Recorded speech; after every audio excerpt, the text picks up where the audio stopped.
Hi.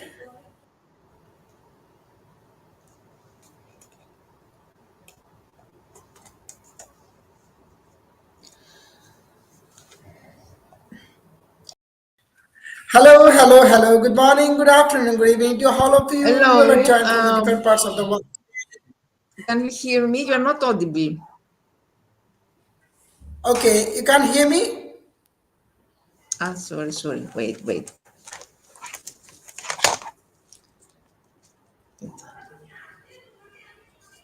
Yes. Okay. All right. So, yes, good morning, good afternoon, good evening to all of you who have joined from the different parts of the world today. I am Ambassador, Lion Ambassador Nur Ahmed, Revenue Coordinator of GYMHA, as well as Ambassador of GYMHA. Apart from that, I'm an international speaker, moderator, educator, SDG ambassador, peace ambassador, co-author, and most importantly, I am the humanitarian activist. So yes, today you can see one of the greatest person and great teacher, international panel, and of course, women empowerment leader, Rania Lampou, all the way from Greece. So hi, Rania. Warm greetings from Greece. Thank you so much, Dr. Noor, for your beautiful introduction. And I'm very honored to be invited this talk show today, GYMHA Mind Matters talk show. The topic, I think, it's very interesting, and we have a lot to say, a lot to discuss, and I'm very excited for this. So, as you said, I'm Of course, of actually course. So let's discuss about this matter. So I would like to ask a question that is, what is the stigma around the young mental health? What's your view on that? Yes. First of all, before starting talking about the stigma, I think it's critical to mention what is happening with the myths. People say that mental health is not my issue. It is something that happens to other people, but not in my family. But the truth is that mental health is a mainstream issue that impacts everyone in some way. If not individual, at least of a family member, a friend, or a colleague. So we needed to get used to dealing with it on a day-to-day basis, whether it will be in our workplace or a community or in our schools. Another myth is that we say if you develop a mental illness, it is with you forever. So mental illness, of course, it's not a life sentence. Many forms of it can be prevented or treated, and people do actually recover and get appropriate treatment and support, and this can make mental disorders much less severe. And of course, now if we talk about the stigma, in stigma is, the etymology of the word, the meaning of the word stigma means a mark, means a stain. Stigma is when someone is marked or discredited somehow or reduced from being considered as a whole person. So it's actually stereotype, someone who is labeled. And of course, these young people today who face stigma, they are viewed in negative way. They're treated differently, so they feel ashamed. They feel worthless.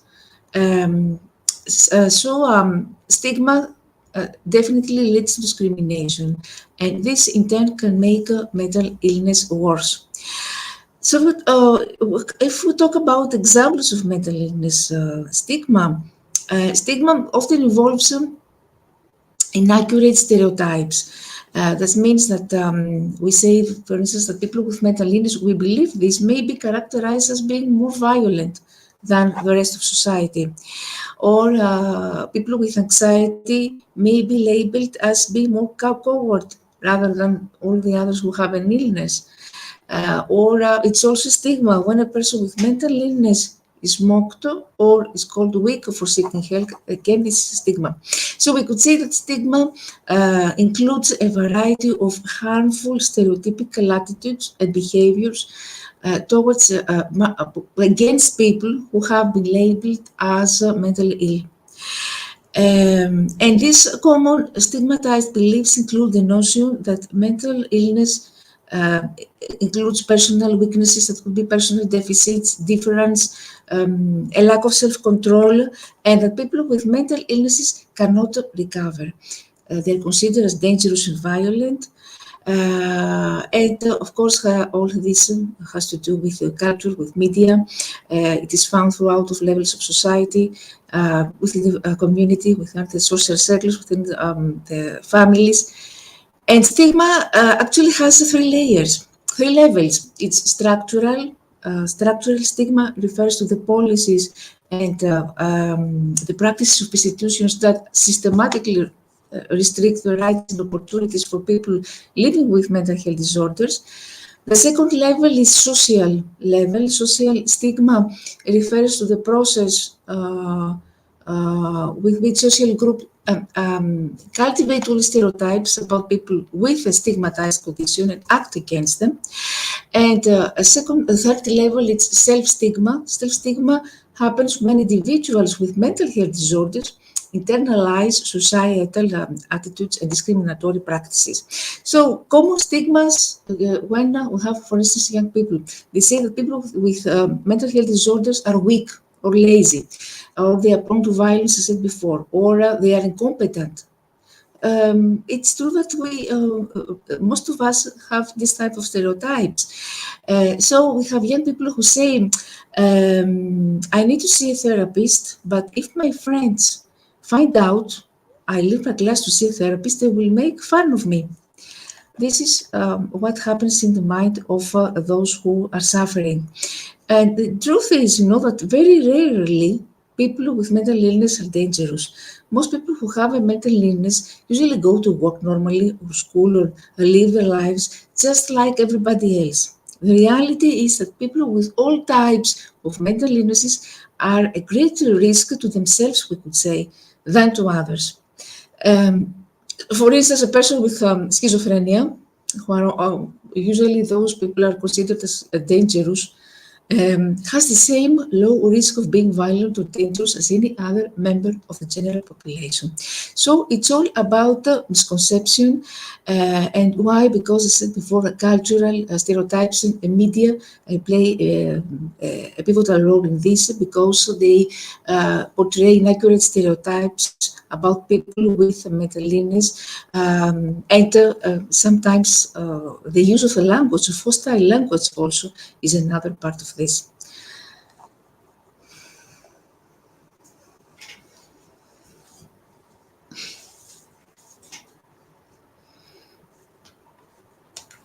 Well, thank you so much. Yes, I do agree with you. Even, for the people with mental illness may face and stigma like they have viewed in a negative way.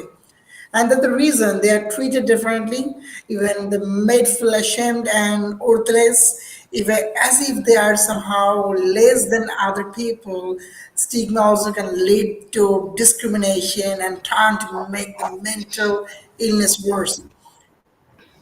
So yes, this if anyone like call you that you are very dangerous, you are crazy, you are really incompetent. So this is also another kinds of negative words that make the stigma of this also effect for the all the people.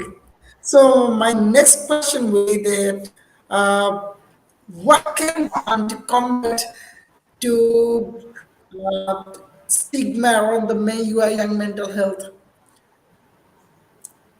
What can be done? So, what can be done to combat the stigma around young mental health? Yes. First of all, we need to take into consideration what is happening inside all these people who are suffering, because people who are stigmatized, they're treated differently, they're excluded from many things the rest of society takes for granted. So they are living marginalized. So they are labeled by their illnesses, They become more vulnerable to prejudice and discrimination, and this can, of course, can exacerbate mental illnesses. And do you know that many people say that dealing with this, it's harder than dealing with mental illness itself. This is the reality.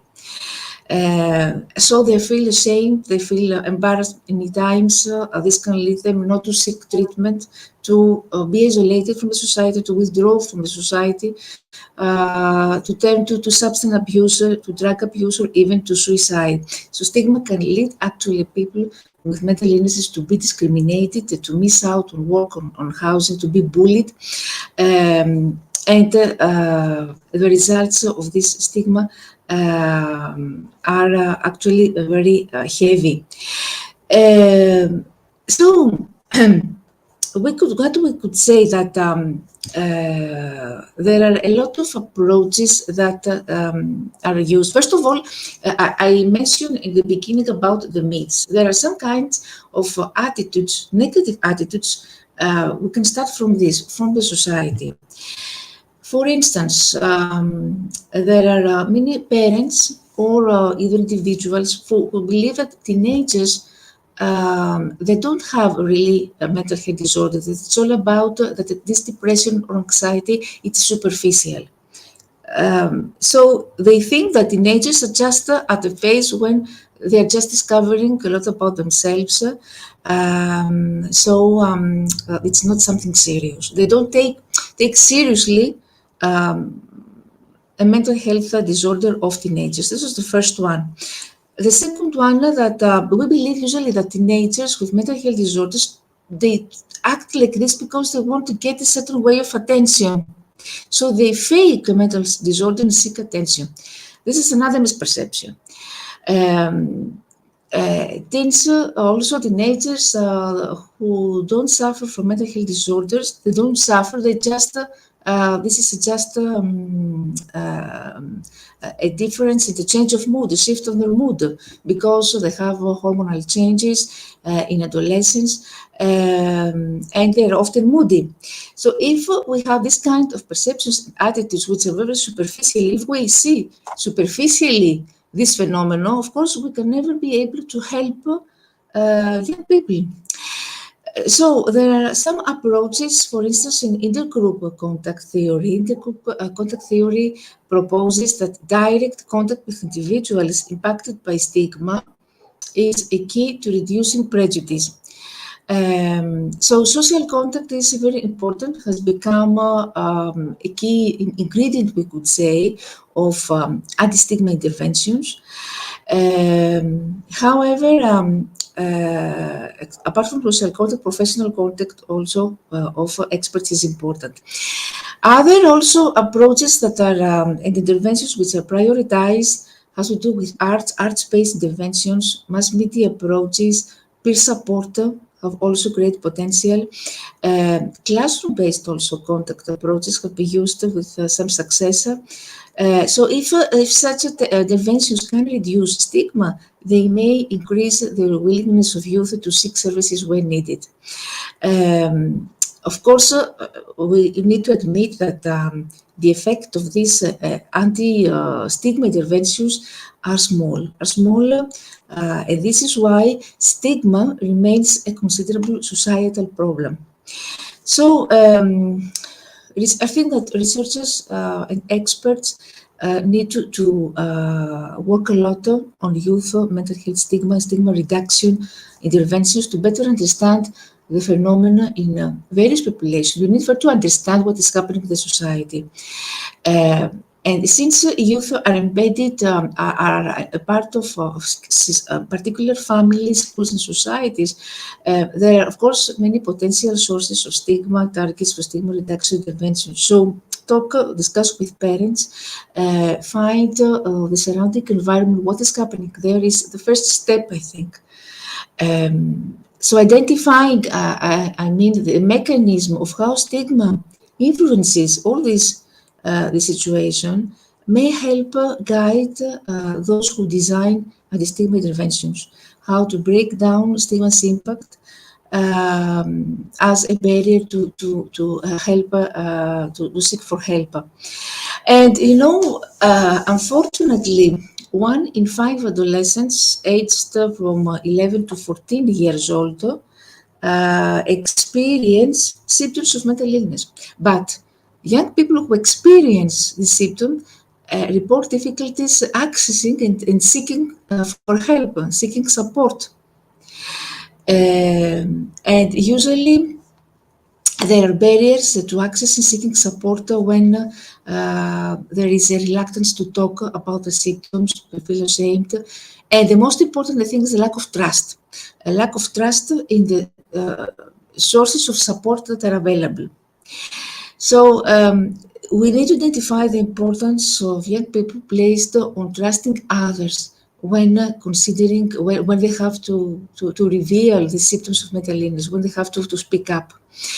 We all know that usually young people are most likely to trust their friends, and they feel comfortable to disclose symptoms of the mental illnesses to them. First, they turn to friends, and after to their families. But it's important to understand how they seek support for both their own symptoms and how they seek support when a friend reveals symptoms to them. Usually these young people don't seek care and support they need due to this stigma, and of course when they don't get the necessary treatment, mental health disorders predispose teenagers to long-standing difficulties, and this can burden the family. So it's critical to fight stigma, to find adolescent mental health treatment for our loved ones. If we talk about in general in society, there are some points that I want to highlight. First of all, avoid generalization. If, for example, we hear a story about someone with schizophrenia, don't assume that everyone with this condition is dangerous, as I said before, or scary. Or if you know someone has depression, don't avoid them and assume that they can't cope. Treat them as you would with any other relative, friend, or acquaintance. Education is another big part because if we learn about the factors, we learn more about the different mental illnesses and know what causes them, then we are ready we are prepared to speak up when we hear people who actually repeat the same myths, the same misperceptions.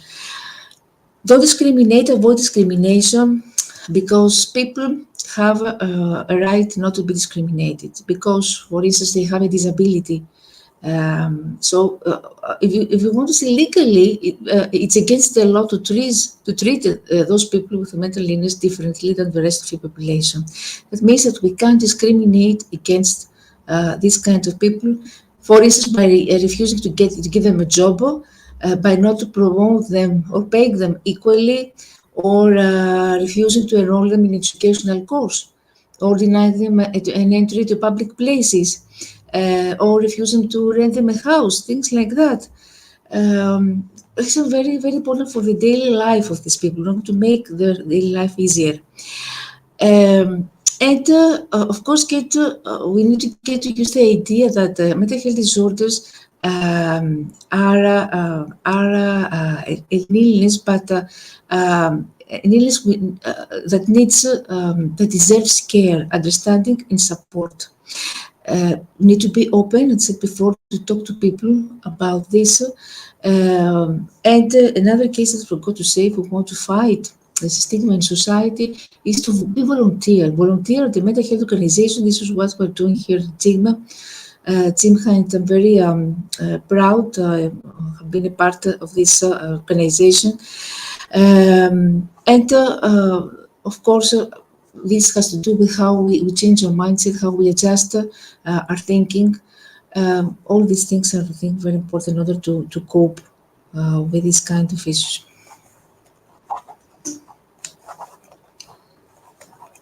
Wow, such a great and elaborate discussion regarding the matter.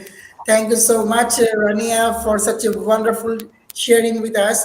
And of course, I would like to add with you that some culture have an inbuilt stigma around the mental health issues, and there's a reason this can make it difficult for a person, and definitely for a young people, to seek and get help, and may rise to shame.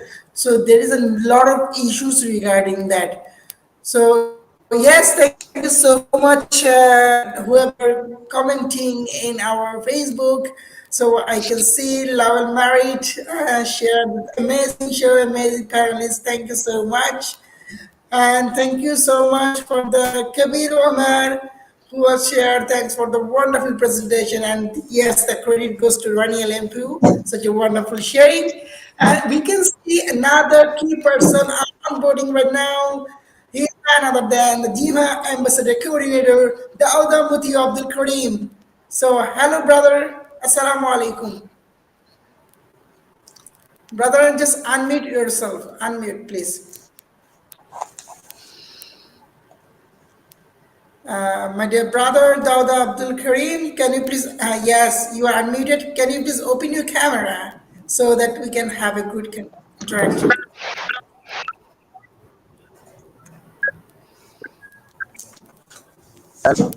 Hello, can you hear me? Yes, we can hear you actually. Hello, We can want you hear me? to see. Hello, can you hear me? Yes, we can hear you Pardon, can you come perfectly. again? My network.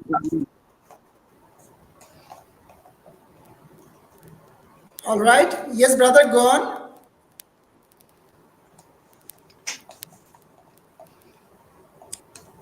All right, my dear brother Dauda Abdul Kareem, I want to ask you a question that can you please let us know that how can young people get help if they are struggling with mental health issues?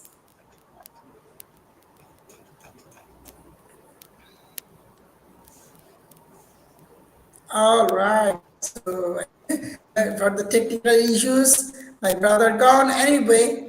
So when my brother gone, Rania Lampou on. So let's go to the real Olympic once again. So my dear sister, I want to ask the question is very specifically share the four way that how can youth get help if they are struggling with mental health issues. Four, that is 3 to 5. It would be. Okay, yes. The first one is that they don't, they have to, I would say I would use the second person. Don't let stigma create self-doubt and shame, the first one. Because stigma doesn't just come from others. I mean, these people usually believe that their All right. condition is a sign of personal weaknesses, but actually is a strength. So seeking counseling is a sign of strength, not weakness. They need to educate themselves about their condition, to connect with others. Don't isolate yourself. You have this kind of issue. Don't be reluctant to tell anyone about it. Join support groups. Ask for help, get the treatment needed. Don't be feared of being labeled, or don't be afraid in general, and speak out against stigma. Share your experiences of mental illness. It's very, very important to share our experiences. I think these are the main tips that I could say. All right, thank you so much. Yes, I do agree with you because we need to educate ourselves. Otherwise, we can't know about this, and we actually making joke, making fun, even making disgusting discussion regarding that. Oh, you are facing the mental issue. That means you are mental, and you will need a mental doctor. This kind of words are very, very unrealistic, even unacceptable. Because in this situation, when anyone facing the mental health issues, you have to think about it. This is very critical because physical health, I mean, mental health is very important than physical health. So if you are not mentally okay, if you are not mentally peacefully, feeling alive. So how can you live yourself with your physical atmosphere or physical structure? So yes, I do agree with you. And then I would like to add one or two points that my dear brother and sister, whoever actually bullying you and taking you that you are ill, you are a mental, please, if someone with a broken ankle is not the broken ankle, they are more than their illness, so you are. So think about it. If they're talking about the illness that you are not, think about they are ill on that. So there is no required to believe that you are really ill, or you are feeling mental, or you are feeling mental health issues. But rather than any kinds of stigma happening. Okay, my dear brother Dawda Abdul Karim, once again join in our show. Welcome, my dear brother. Can you hear me? Okay, so let's continue our discussion. Just don't believe that you are illness and don't take it personally, because most of the discrimination come from the people who don't understand that or have a little experience or have very low knowledge regarding the mental illness. Even try to consider that it as their problem, not yours, that I'm sharing once again. And of course, we have to consider that we have to defend the negative stereotype or misinformation.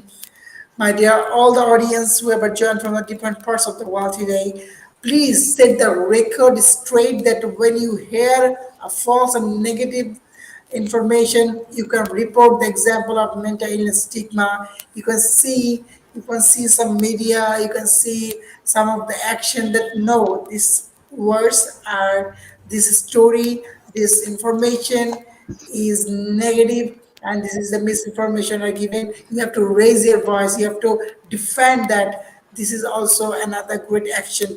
Of course, whenever any young people are facing mental health issues, so you can tell your story to make them. Actually, you can make a story, or you can share your, if any kinds of story are there in past, you can share the story to connect with them and try to recover their issues as much as you can. So yes, my dear brother Dawda Abdul Karim, can you hear us? Brother Abdul Karim, can you hear us? So, okay, so you can stay with us. So that would be another powerful mechanism. So we'll get back to the Rania Lampou once again. So, dear Honorable Rania Lampou, I want to ask you a question. Yes, you already shared about the societal, what will be the action of society to destigmatize the mental health issues, right? So, once again, can you please very specified at least two key points that how can we actually destigmatize mental health issue in our society? Yes, I want to say, especially if we want to help someone who is struggling, we need to adjust our thinking. Instead of wondering what's wrong with a person, we should try to reframe our thoughts to ask what happened to a person. Very important. Right. Second one is to choose our words carefully. What we say and how we say it matters. So making small changes to how we talk about mental illness and in general can actually can go a long way towards decreasing stigma. We have seen, for instance, during our daily conversations, how often we hear the word crazy used in a casual conversation about something with strange or bad emphasis. So the way we are talking, it's very, very important. We need to change, to be very careful about this. And another one is that we need to remember that people are humans and more complex. There are more than their diagnosis. A person's illness is just one small part of who they are.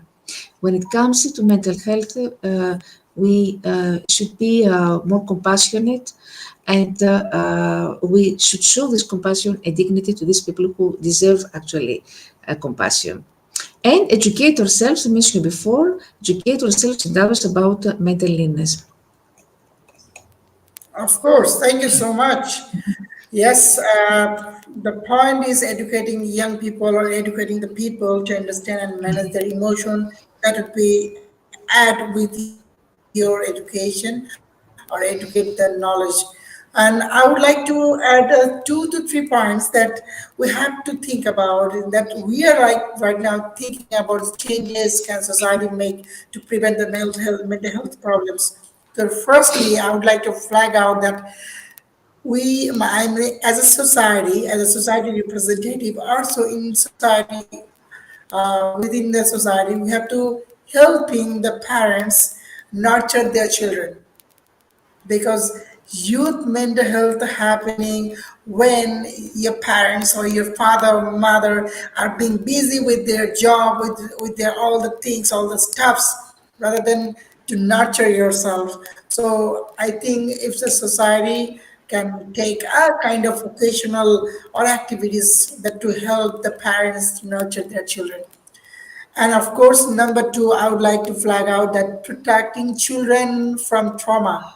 You know, for children, they have been facing a lot of mental health issues. So they also don't know that how can they protect their traumatized matter or any kinds of negative event happen in their life.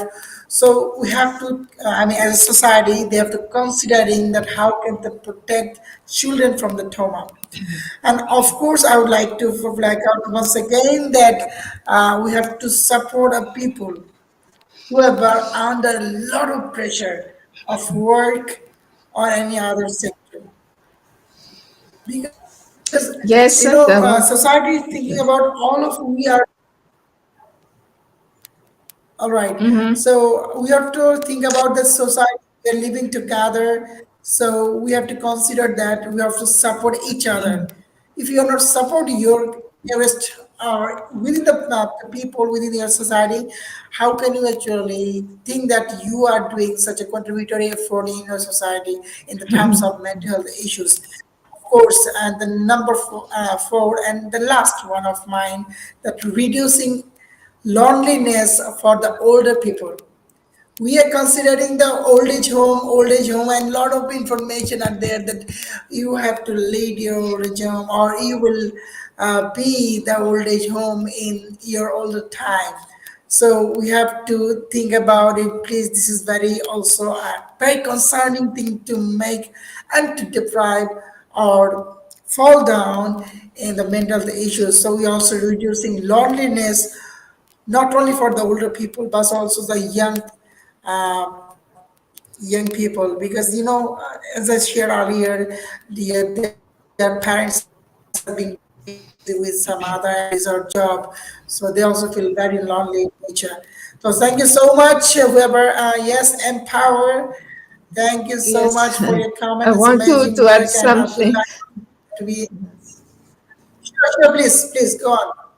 Yes, yes. I want to say that in order to be effective, in order to cope this effectively, the whole of society, family, friendship, teachers, employers, have to develop awareness of what people with mental illnesses are dealing with and how to help them. And remember that addressing stigma, especially about teenagers, young people, goes beyond awareness. It involves a conscious understanding that no one is like the other, and you need to have genuine, authentic conversation, discussions with them. Remember that stigma creates an us versus them situation. This can be very self-defeating. But when teens see, for instance, someone who has suffered, for instance, if we tell them examples of actors, of famous actors or singers who have, you have revealed publicly their situation, they'll feel better because they don't feel alone. So give young people the necessary dignity they deserve, the respect, and try to help them as much as possible. This is my opinion. Yes, of course, as much as we can. Otherwise, nothing can be changed and nothing can be very fruitful action from our end. And thank you so much for adding your such a valuable points, and Thank I you. think that should be addressed in the show. So yes, can you please share some of the tips for taking to someone about the mental health? Yes, first one is that what I said before, mental health, it's not something which is forever. It's something which is treatable. And nowadays we can use music therapy, we can use cognitive behavioral therapies. There are many kinds of alternative therapies that we can use, we can suggest. Here in GYMHA, we don't prioritize medication. We try to adopt a holistic treatment. So someone who feels mental health disorder, I mean, more or less all of us have experienced mental health disorders. This is natural. That could be anxiety, that could be depression, anything. But the problem is when this kind of disorders uh, last longer than 1 2 months, then we have to take into consideration seriously that whether we should consult an expert, of course, talk to our parents, try to improve our daily life. That could be a better sleep, better hygiene, the way the way we collaborate with others, our the personal skills. All this daily life has a direct impact on our mental health. And of course, as I said before, we need to be able to confront, we could say, this misperception, because this misperception are the reason of marginalization, of isolation, of stigma. If young people get this kind of labeling inside the classroom, then they won't be able to speak up. But the key is to speak up. I wanted to give an example. In the Greek ministry where I'm working, we are organizing for 12 years a workshop about cybersecurity. So we have many children who are coming to this workshop. I can tell you honestly, the last 2 years, we have many cases of people who are suffering from mental health disorders because of the cyber world, in comparison to what was happening in previous years. So we have children who facing cyberbullying or cybercrime and things like that. It's not easy to handle them, honestly tell you, because we are not, I think educators are not very well trained. We need the help of experts, psychologists, of advisors, of psychologue. But what I do during this workshop is to try to unlock them. During the first half hour of our workshop, students are very reluctant to talk. When I ask them, please share, do you have any experience about, for instance, cyberbullying, things like that, nobody talks because they don't trust me. I'm a stranger. And not only this, the teacher is in front of them, so they don't feel comfortable to speak out when I am a stranger and the teacher also in front of them. So what I'm trying to do is to try to unlock them, and this is the key. Try to open them and make them speak up. This is the beginning, and after this, I think it's easier.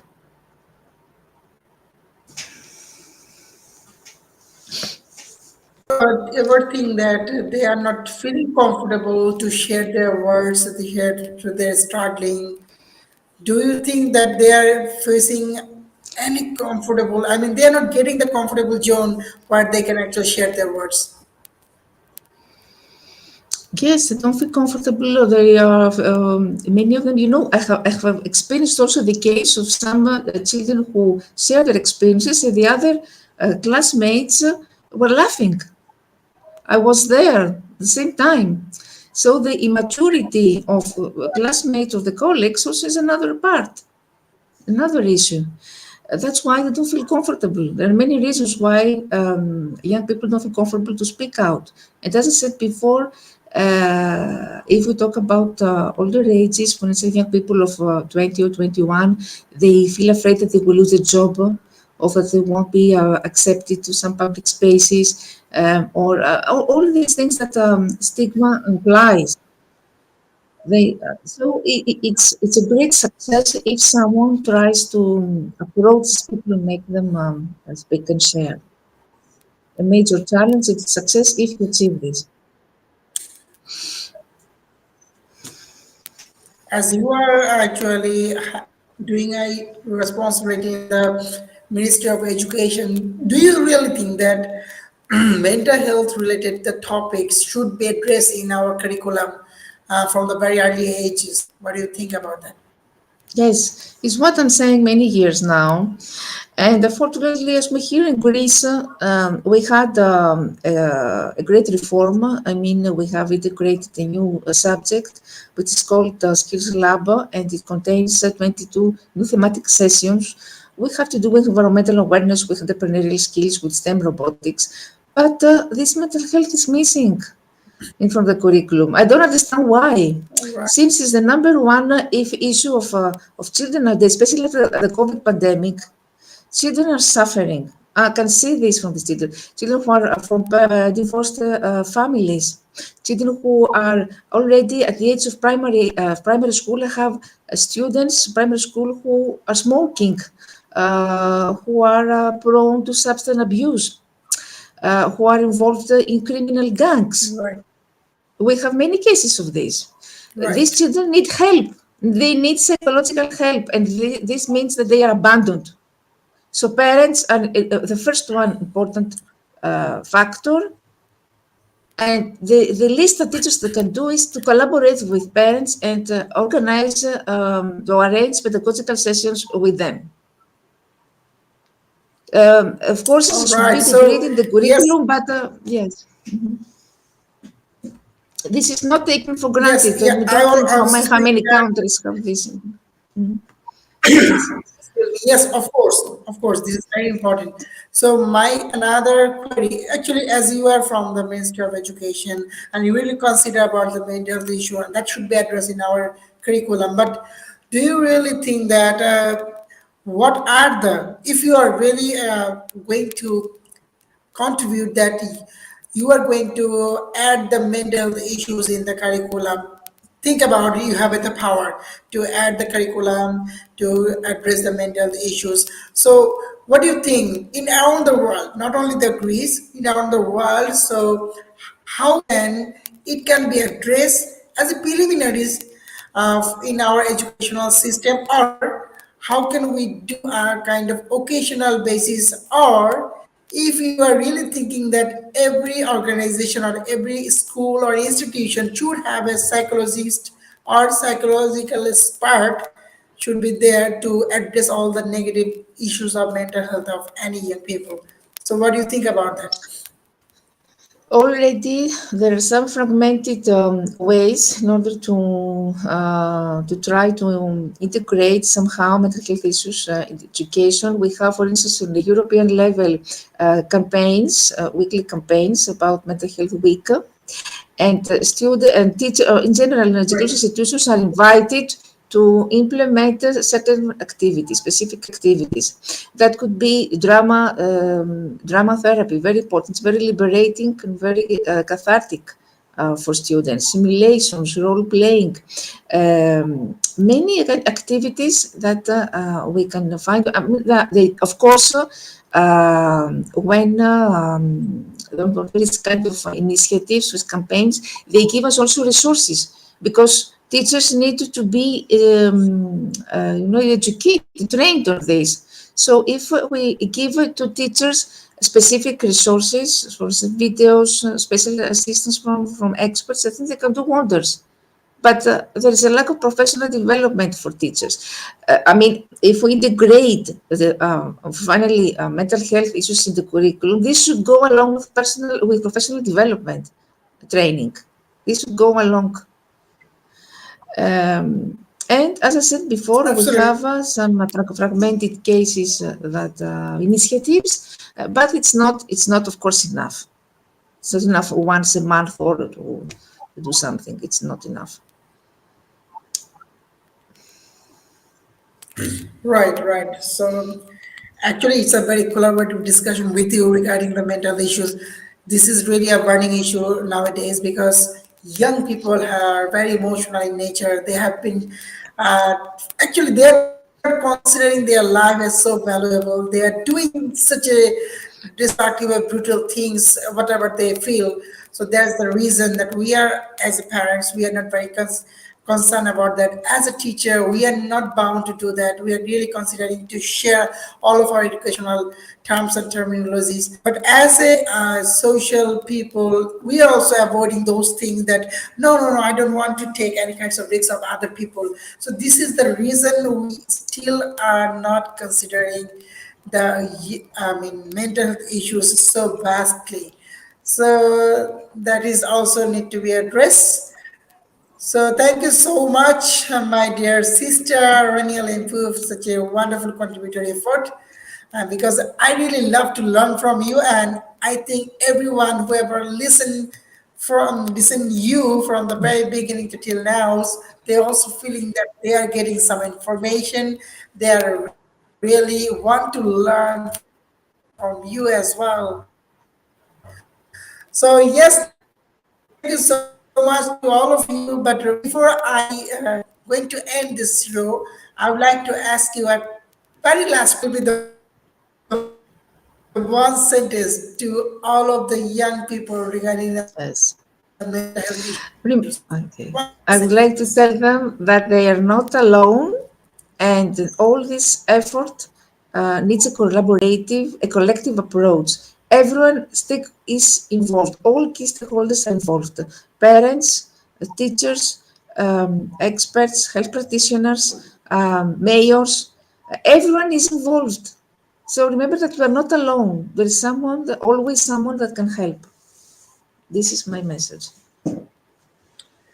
Absolutely, absolutely. You are not alone. All of we are with you. So don't think about any kinds of negative in your life that is actually you're passing and going through such a any kinds of negative issues. Anyway, so with the words of my dear sister Rania Lampou, think about mental health issues in your young kids or young brother and sister. So try to consider this as important, as much possible. So thank you so much, my dear sister Rania Lampou, and thank you so much, my dear brother Dr. Abdul Karim. Can you hear me, Abdul Karim, brother?